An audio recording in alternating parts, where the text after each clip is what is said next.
Bem, pessoal, vamos então agora para a estrutura de controle repetitiva, ou seja, laços. São os comandos for e o comando while, tá? Do Python. Bem, o que é a estrutura de controle repetitiva, tá? Ou seja, os laços, né? O que a gente chama de laço, loop, né?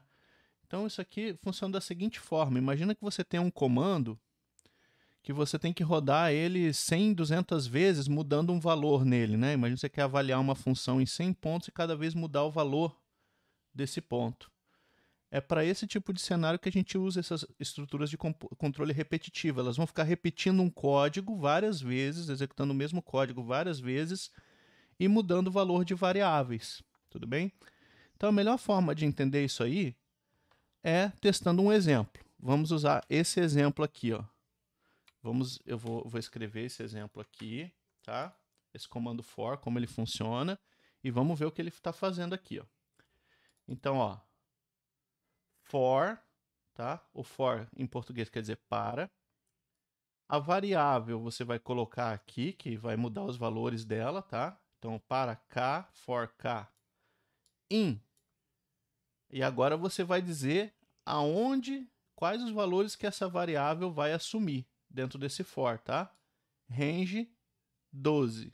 Então aqui está dizendo que o K vai assumir os valores de 0 até 11, tá? Lembra o comando range lá? Isso aqui gera uma lista que é de 1 até 11, né? Então aqui, ó, para K nos números entre 0 e 11, passa esses comandos que estão aqui embaixo. Aqui você pode pôr vários comandos. Então vamos executar isso aqui e ver o que ele vai fazer, ó. Ele imprimiu os valores 0, 1 até 11. Então ele fez lá, pegou K, colocou no primeiro valor desse range aqui. Colocou k igual a 0, veio aqui, executou o código e imprimiu 0. Aí ele volta para cá de novo, o teu código, vai colocar k igual a 1, né, que é o segundo elemento desse range, e vai imprimir o 1.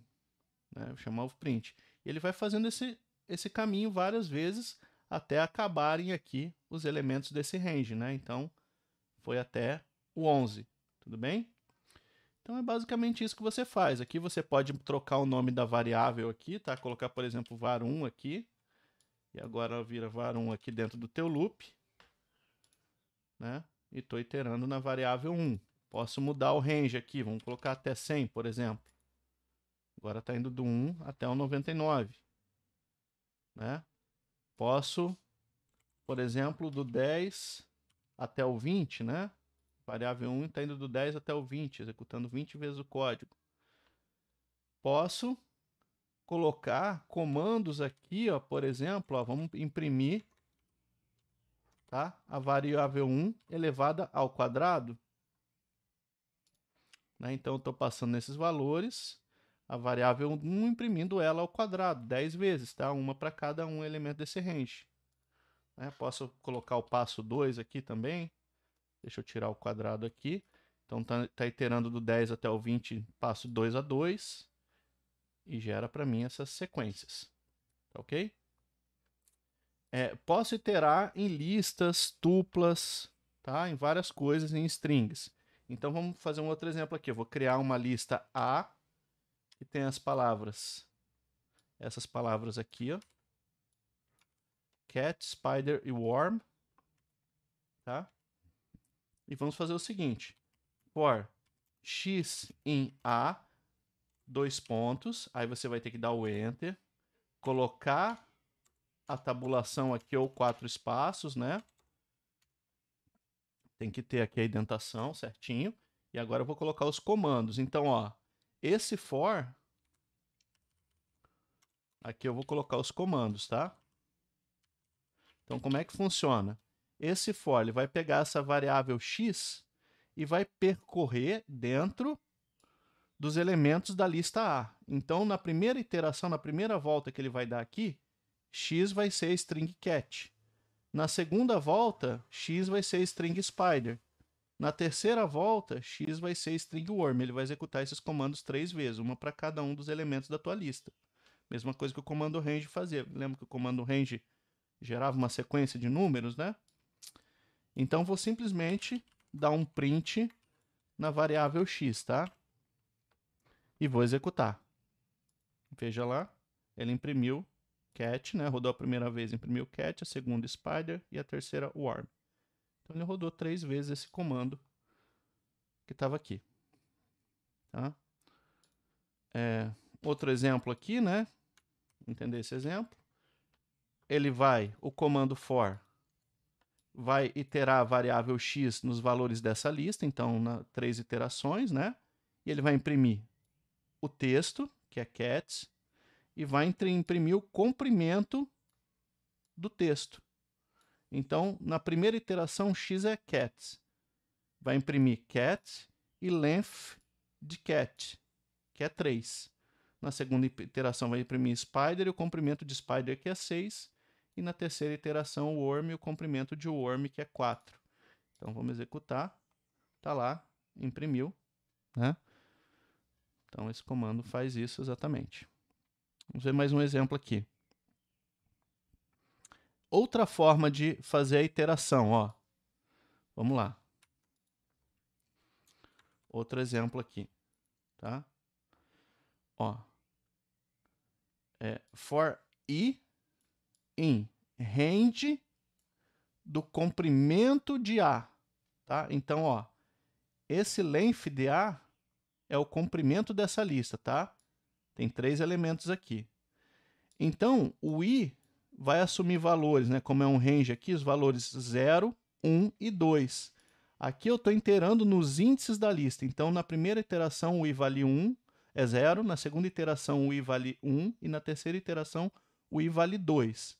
Vamos imprimir só os valores de i aqui para vocês verem. Ó. Ai, perdão, eu só quero o i aqui. Né? Então, desculpa, pessoal, aqui está... Ele está querendo preencher o negócio aqui para mim. Isso, pronto, preenchi, tá? Então, ó, esse length de A é 3, né? Ele está fazendo o range 3, então os elementos 0, 1 e 2. E eu posso agora, se eu quiser, né, acessar a minha lista A no índice I.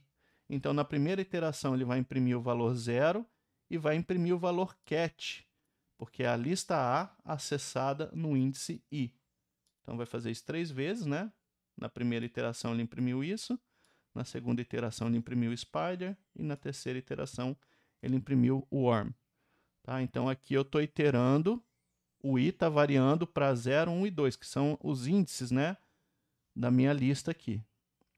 Índice 0, 1 e 2. Então, eu posso também iterar em listas, né, usando essa forma range de length de uma lista, quando eu quero ir de 1 por 1.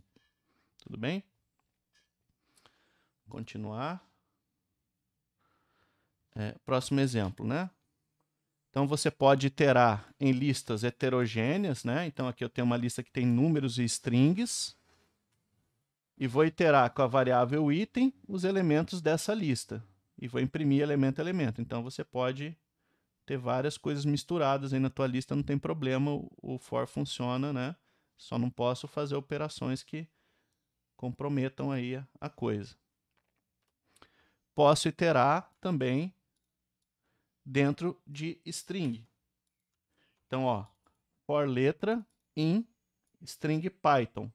Então, para cada letra aqui, ele vai fazer uma volta do loop, tá? Vai fazer um laço aqui, ó. Se você executar isso aqui, ele imprimiu cada uma das letras. Então, ele rodou isso aqui uma vez para cada letra da palavra Python, tá? Então, posso iterar dentro de strings. Tudo bem? Outros exemplos aqui do comando for. Vamos lá. Tá? Então, vamos pegar esse código aqui e entender. Ó. For k em range 100. Então, esse k vai assumir os valores de 0 até 100 e vai executar o código que está aqui dentro 100 vezes. If k módulo 2, tá? Isso aqui, lembrando que o comando % aqui no Python é o resto da divisão inteira. Então, ele vai pegar o número k, vai dividir por 2 e checar se o resto da divisão inteiro é 0, tá? Na verdade, isso aqui está dividindo por 2 e vendo se o resto é 0. Está testando se o valor k é par. Se o valor k, né, usando o comando if. Se isso aqui for verdadeiro, ele vai executar esse print. Se for falso, ele não vai fazer nada e vai voltar para o próximo K. Então, ele vai fazer isso 100 vezes. Né? Então, esse comando aqui, ele vai imprimir os números pares que estão do 0 até o 99. Veja aí. Né? 0, 2, 4, foi lá até o 98. Né? Então, ele vai testando. Então, estou combinando o comando for com o comando if. Tá? Isso aqui são... Estou rodando esse comando if 100 vezes. Né? Por isso que os computadores são tão interessantes. A gente pode fazer contas bem interessantes aqui. Vamos lá. Outro exemplo. Vou somar os números de 0 até 99 e mostrar os valores intermediários. Tudo bem?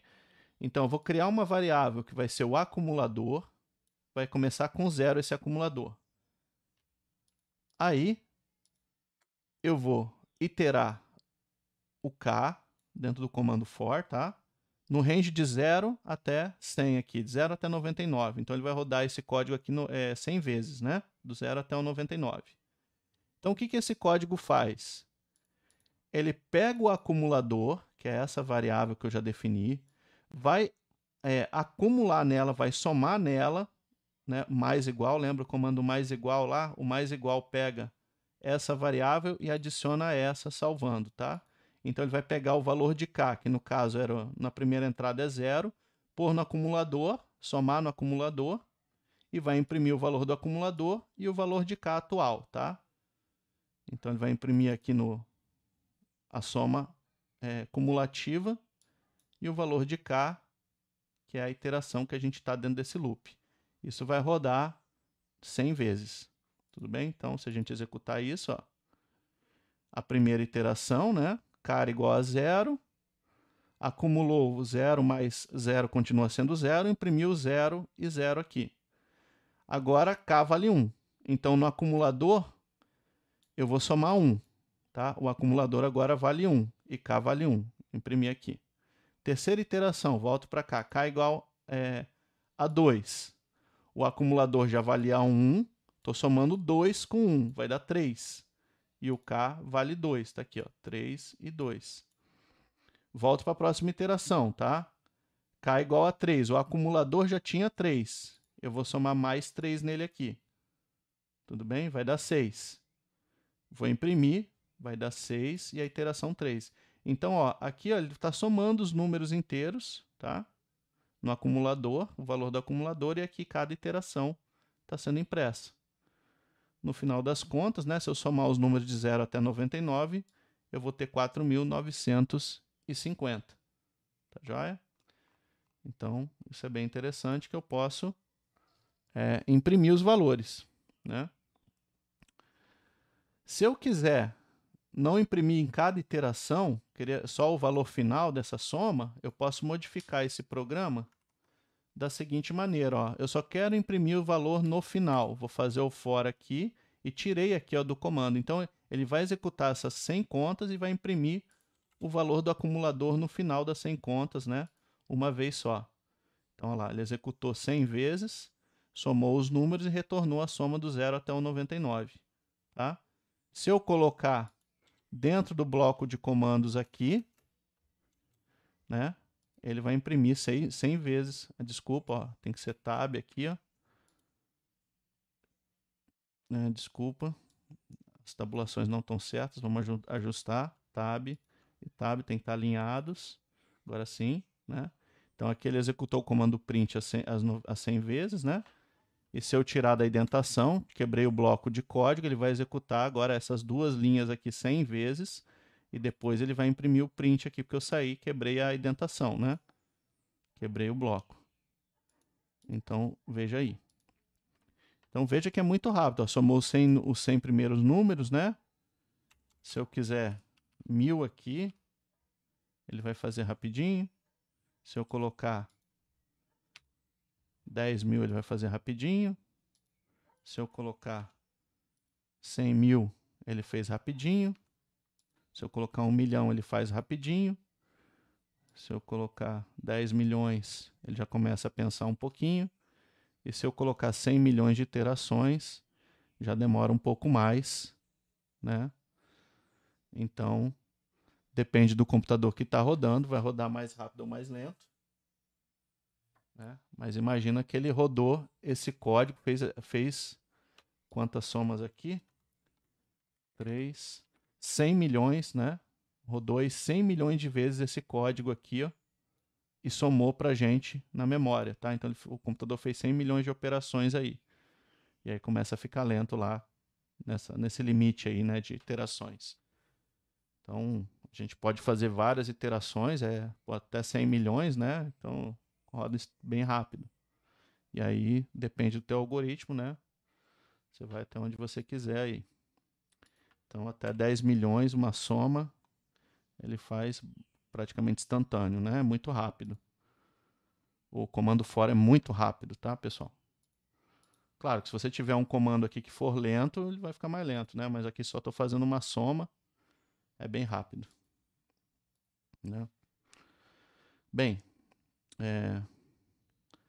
outro exemplo aqui, tá? Vamos copiar esse exemplo para cá. O que esse exemplo está fazendo? Ele soma os números ímpares de 0 a 99 e mostra somas intermediárias. Então lá, o acumulador vai começar no 0, o K vai variar entre 0 e 99, tá? E o que ele vai fazer? A primeira coisa que o comando for vai checar é se K é ímpar, tá? Então, eu estou dividindo K por 2, né? Pegando o resto da divisão por 2. Se for igual a 0, a gente viu que isso é um número par, né? Se o resto da divisão é 0, é um número par. Se o resto da divisão não for 0, é um número ímpar. Tudo bem? Então, aqui eu estou checando se o resto da divisão é diferente de 0. Olha o diferente aqui. Tá? Então, se for ímpar, faz esse código aqui, senão vai para o próximo K.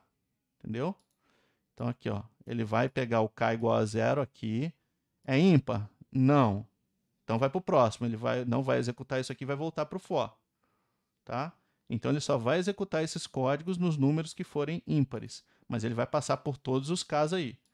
Vamos executar esse código. Aí, o que ele fala? Se o número for ímpar, soma o número no acumulador, que começa com 0, imprime o acumulador e o K que você somou aqui, tá? Então, se eu executar isso aqui, veja que ele foi só mostrando os números ímpares no K aqui, né? Que é o K. Só passou nos números ímpares e foi somando só os ímpares.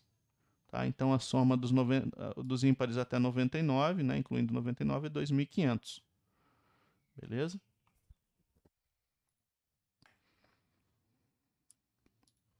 Então, mais um exemplo aí. Nós temos um comando especial no Python, que é o comando break. Break. Tá? Você vê que ele até ficou roxo aqui. Tá? O break, ele é um comando, né? Que break em inglês é freio, né? Então, ele quebra o teu loop. Ele quebra o teu loop no meio. Então, deixa eu fazer um exemplo aqui ó, de quebra de loop. Ó. For k em range 100, tá? Imprima o valor de k. Primeira coisa que ele vai fazer é imprimir o valor de k. Aí, faz o seguinte teste. If k igual a 25, chama o break. O que isso vai fazer? Esse cara vai rodar para os valores até o 25. Quando k for igual a 25, ele vai entrar aqui e vai chamar o comando break. O comando break fala assim, ó, sai do loop que você tiver. Então, você vai estar dentro desse loop for, ele vai quebrar o loop for e vai matar o programa. Então, na verdade, apesar de ainda estar o range até 100, ele só vai imprimir até o 25, tá? E daí ele vai parar, ó. Então, ele imprimiu até o 25 e parou, porque você chamou o freio aqui, né? O freio quebra o loop. Ele não vai para os próximos valores. O K morre aqui e volta a iteração, tá? Então, ele só vai iterar até ali. Beleza? Então, esses são os exemplos do comando for. Para a gente entender melhor, né, a gente vai ter uma lista de exercícios, né, usando o for e o if, e vários programinhas que a gente vai tentar implementar, e é assim que a gente vai aprendendo. Cada vez vai ficando mais complicadinho os exemplos, tá? Então, a ideia inicial do for é essa, e a gente pode começar por aí, vamos fazer vários exercícios aí usando o for e o if combinados, tudo bem? Então, depois eu passo a lista de exercícios para vocês lá no site do curso.